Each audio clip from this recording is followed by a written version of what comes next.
The title of this video pertains to smart money using VWAP algorithms to fool retail traders and crypto Twitter. So I'm going to explain the quarterly leapfrog that just happened, how we saw it coming from a mile away, and hopefully this will improve your charting going into the future. Maybe not for next quarter directly, but in the years to come. So as you can see here recently, we've pretty much gotten almost a fill of this quarterly leapfrog, which means that we've dumped from the current Q3 VWAP down to last quarter's VWAP here. And if you go to my YouTube channel and you check my live videos, you'll see that I was mentioning this bearish quarterly leap all month, getting you guys ready for this eventual downturn around the Q3 VWAP here. And the way I was able to see this coming was by looking at previous quarters. So like, for instance, when Q2 opened up, you can see how we swept the low of the previous quarter right here. And then we start moving back to the previous quarter's VWAP right there, that Q1 VWAP. Now, it happened back here as well. Once Q1 opened, we take the highs of the previous quarter,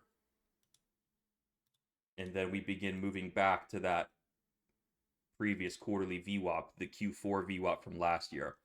So if you follow this pattern, then what you would do is you would put a line right here, because this is the previous quarter's high going into Q3. And once this high is taken, and then you see bearishness, it's time to trade back to the previous quarter's VWAP. So you can see that we did come up here, and this right here marked a top here. And from that point, we pretty much started moving back to the previous quarter's VWAP, but things were a little extra bullish due to the one-sidedness of this trend. And so it took a little bit of time for the Q3 VWAP to go from upwards to then sideways to now getting pulled into a little bit of a downtrend.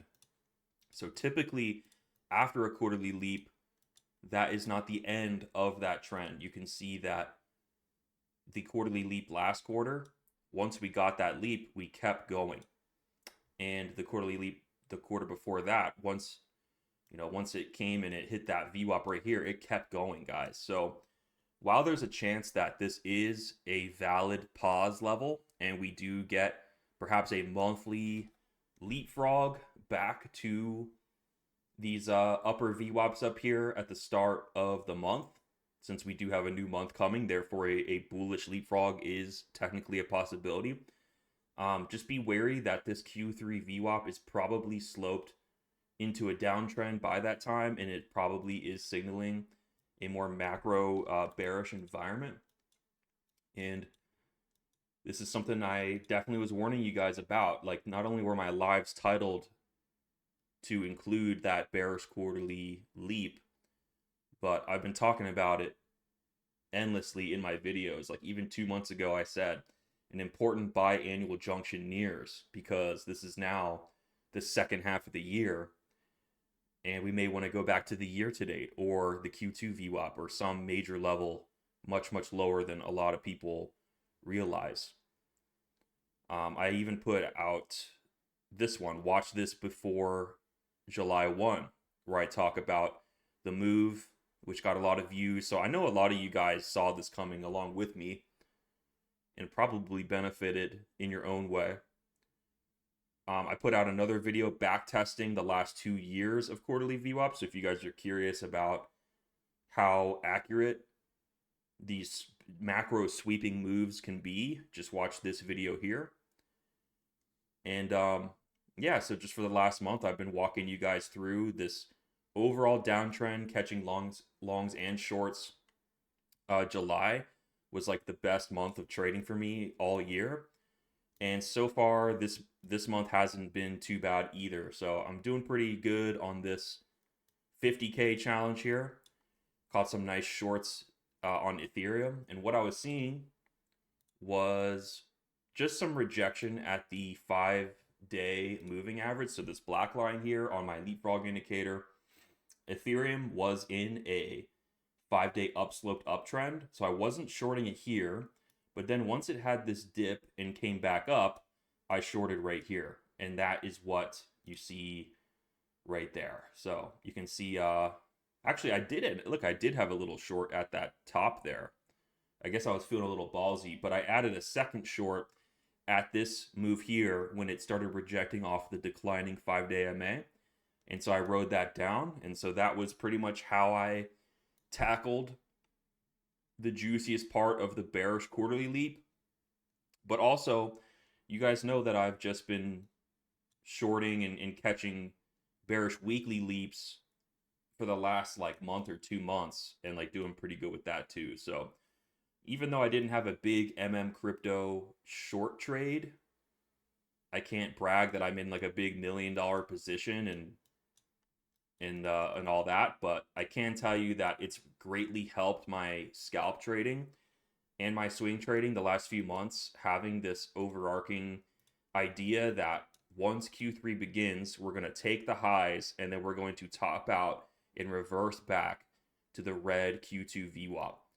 So while this is an area of pause that we are approaching here, this Q2 VWAP here, we have to see how this level responds to the price. It's hard for me to make a call right now. All I can tell you is, as soon as September 1 begins right here, which will take 2 days because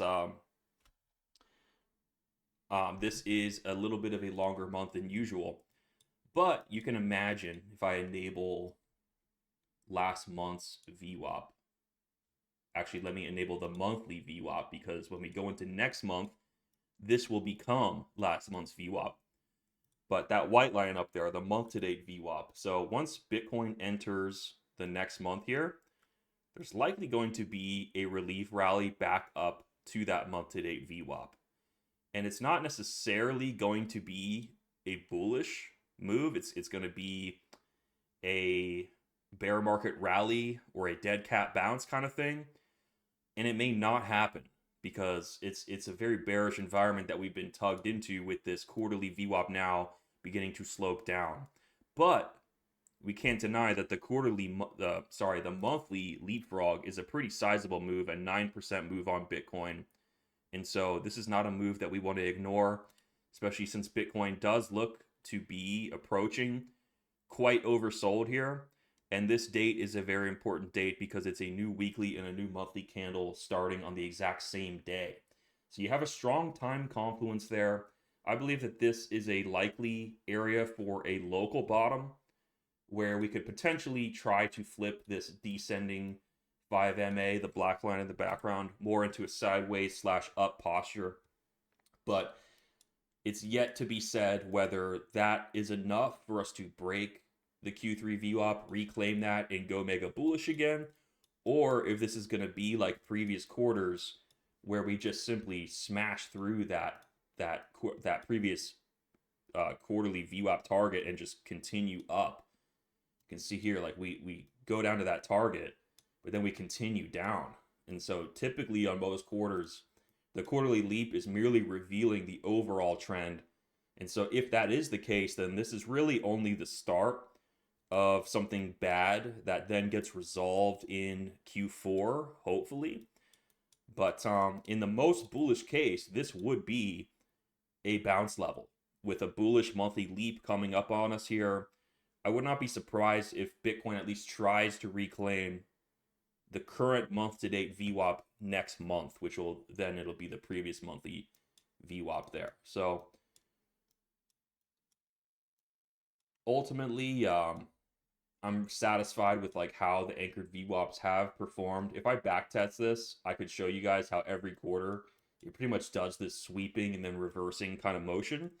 But I'm going to just say that if you want to catch up on all that, go to my channel and catch up on these videos and see how they aged and see if you like my analysis. And if so, make sure you like and subscribe. And definitely give this video 100 likes to support my content so we can spread the message about anchored VWAP. I learned about anchored VWAP from Brian Shannon. He was the guy who invented the anchored VWAP tool. He turned the regular VWAP, the intraday VWAP algorithm, into a tool that all types of traders can use, whether you're a swing trader or a scalp trader. And I love his work. So I've dedicated my channel to doing VWAP analysis and updating you guys on these big moves. And I will tell you that not even Brian Shannon is following Bitcoin in particular around its quarterly VWAPs like I am. So I'm super dialed into these quarterly junctions, and I'm very intrigued at how Bitcoin just seems to surgically take the lows and highs of the previous quarter when a new quarter begins, and then it macro reverses. And so, this motion of the Bitcoin market, I hope it continues, because if it does, it's going to make us a lot of money. And if you missed it, it's all good, because this is demonstrating a long-term, lifetime technical setup slash pattern that you can utilize going into the future. So while I do use leapfrogs for options, stocks, altcoins, all that stuff, I've noticed that Bitcoin in particular has like a unique relationship with these macro anchored VWAP algorithms. It does appear like smart money is using these big VWAPs to in these new quarterly junctions in time to wipe out the markets, get the best price possible to push the price in the direction back towards the previous anchored VWAP. And it just seems like every time we're at these extremes, people say we're going higher. Or every time we're at this low, people say we're going lower. And every time we come up here, people say we're going higher. And so the lesson to be learned here is that when a new quarter begins and we just keep pushing through and ignoring the technicals and just continuing the trend further and further in the same direction as the quarter before, eventually that move, that sentiment, that movement gets tired. And you have to imagine, what is the best price possible to trade back to the previous quarterly VWAP? So when Q2 began, that was down here. When Q1 began, that was up here. And when Q3 began, that was above this high right here. So while we hung up here for quite a while, we still eventually pulled that Q3 VWAP sideways and then down, and we got that quarterly leapfrog, guys. So smash the likes, hit the subscribe button, and I'm going to be updating you guys on these macro whale moves on Bitcoin for many years to come. So I love you guys. God bless you, and have a good one.